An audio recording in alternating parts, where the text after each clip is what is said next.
3장 1항 소명 혹은 부르심은 교회 내 모든 직분 맡은 자가 갖추어야 할 공통 요소이며 이러한 합법적인 방법으로서의 부르심을 통해 하나님의 교회에서 자격을 갖춘 자가 영적인 직분을 맡는다.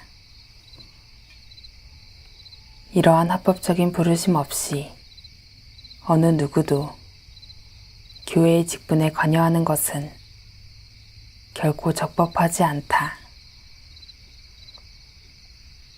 해설입니다. 칼빈은 그의 최종판 기독교 광요 4권에서 이르기를 시끄럽게 떠들고 말썽을 일으키는 사람들이 경솔하게 나서서 가르치거나 다스리는 일을 하지 못하게 막으려면 누구든지 부르심을 받지 않고 교회에서 공적인 직분을 차지하는 일이 없도록 특별히 유의해야 한다고 했습니다.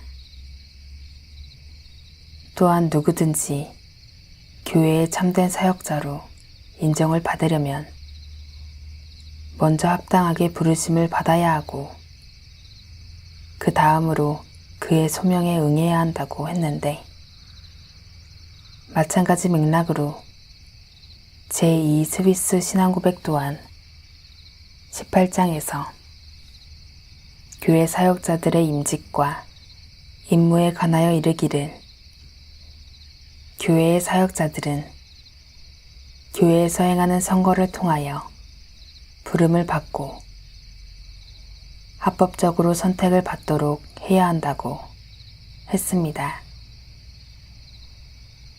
스코틀랜드 제2치리서 3장 1항의 소명에 관한 언급들은 전체적으로 이러한 맥락들 가운데서 규정하고 있는 내용들입니다.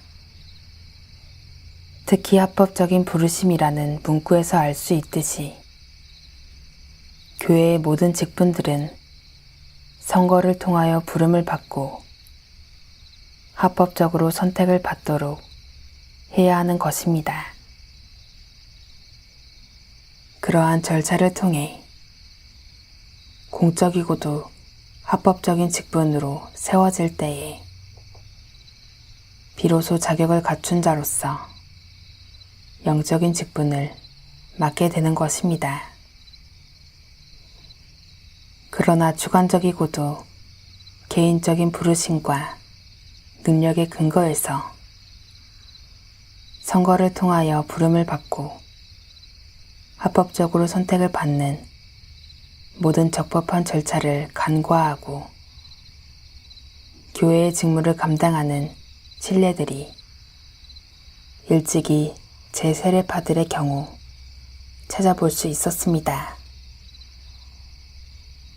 심지어 현대의 교회들, 그 가운데 장로교회들 가운데서조차 선거를 통해 합법적으로 세워지는 직분의 절차가 무시되고 교회에 가르치는 직무를 수행하는 일들까지 횡행하는 예는 제2치리서에서 볼 때에 결코 적법하지 않은 현상들입니다.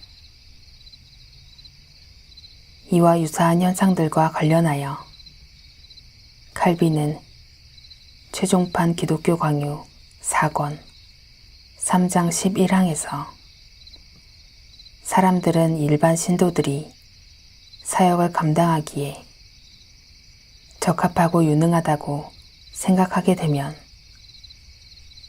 그들이 사역의 부르심을 받았다고 일반적으로 말하게 된다고 언급하면서 그런 것들은 이 직분을 위한 일종의 준비 요건이라고 했습니다.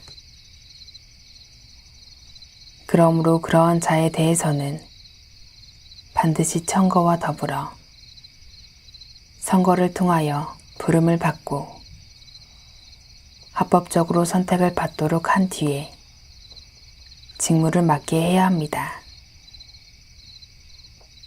집사의 직분이나 지리장로의 직분만이 아니라 무엇보다 교회에 가르치는 직분인 목사와 교사의 직분은 철저하고 합법적인 절차를 통해 맞도록 해야만 하는 것입니다.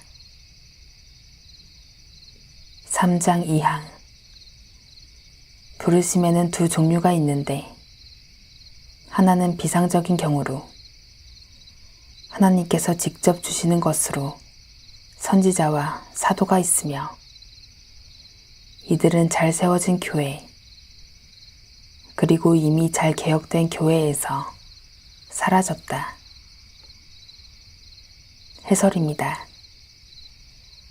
3장 1항에서 규정한 합법적인 방법으로서의 부르심과 관련하여 2항에서는 두 종류로 분류하여 그 가운데서 한 가지인 비상적인 경우를 다루고 있습니다. 그러나 앞서 2장 6항에서 사도들과 복음 전하는 자 그리고 선지자들과 같은 비상적인 직분은 영구적인 것이 아니며 지금은 하나님의 교회에서 사라졌고 다만 특별한 경우 그들 중 일부를 다시 세우신 예외가 있을 뿐이라고 했습니다. 그와 동일한 맥락으로 3장 2항에서도 그처럼 비상적인 경우로서의 부르심은 성경 완성 이후 정상적인, 즉 바른 교회에서는 사라졌고 교회들에서 있을 수 없다고 규정하는 것입니다. 기억할 것은 다시 새로운 계시가 있을 수 없다는 것입니다. 3장 3항 또 다른 부르심은 통상적으로 이는 선한 양심의 내적인 증거와 하나님의 부르심 외에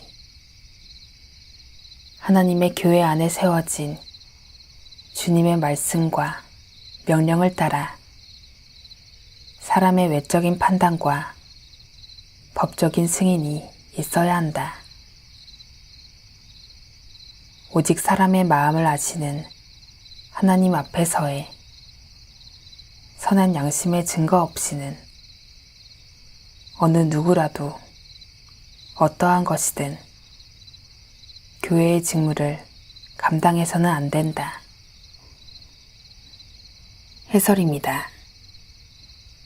한국의 현대 교회들, 그 가운데서도 가장 모범적인 원칙과 규칙에 따라 운영되어야 마땅한 장로교회들 가운데서 직분자를 세우는 방식을 보면 지리장로나 집사 직분의 경우에는 호봉제와 같이 신앙의 연주가 얼마나 되는가에 따라 자동적으로 택하여 부르는 경우를 흔히 볼 수가 있습니다.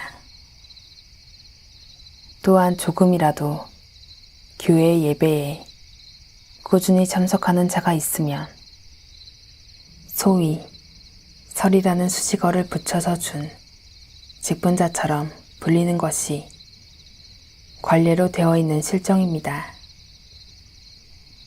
그러므로 심지어 목사를 세움에 있어서도 대부분의 공적인 절차들은 형식적이고 다만 본인의 부르심에 대한 확인할 길 없는 확신만이 유일하게 근거가 되거나 차후 과정이 원만하고 형통하게 진행되는가의 여부가 기준이 되는 실정입니다. 또한 사망에서는 앞서 언급한 모든 경우들에 해당할 수 있는 선한 양심의 내적인 증거와 하나님의 부르심 외에 하나님의 교회 안에 세워진 주님의 말씀과 명령을 따라 사람의 외적인 판단과 법적인 승인으로 분별할 수 있는 통상적 경우에 관해 언급합니다. 그런데 사망은 그처럼 통상적인 부르심의 경우에 관하여 오직 사람의 마음을 아시는 하나님 앞에서의 선한 양심의 증거 없이는 어느 누구라도 어떠한 것이든 교회의 직무도 감당해서는 안 된다고 했습니다. 칼빈은 기독교 강요 4권에서 이에 대해 언급하기를 두 구절에서 바울은 어떤 감독을 선택해야 할지를 충분히 제시하고 있다고 밝힙니다. 요약한다면 건전한 교리를 믿고 거룩한 생활을 하며 어떤 두드러진 허물 때문에 권위를 빼앗기거나 사역을 더럽힐 만한 소지가 없는 자들을 택해야 한다는 것이라고 하면서 똑같은 요구 조건이 집사들이나 장로들에게도 해당된다고 했습니다. 특별히 목사를 세우는 경우에 있어서는 더욱 그 기준이 엄격해야 하며 사도 바울이 디도서 1장과 디모데전서 3장에서 언급한 바 기준에 부합하는 사람을 세워야 마땅한 것입니다. 바로 이 사망에서 언급하는 사안들에 있어서 한국의 대부분의 교회들, 그 가운데 장로 교회들조차도 그동안 정반대의 판단을 따른 경우들이 많았습니다.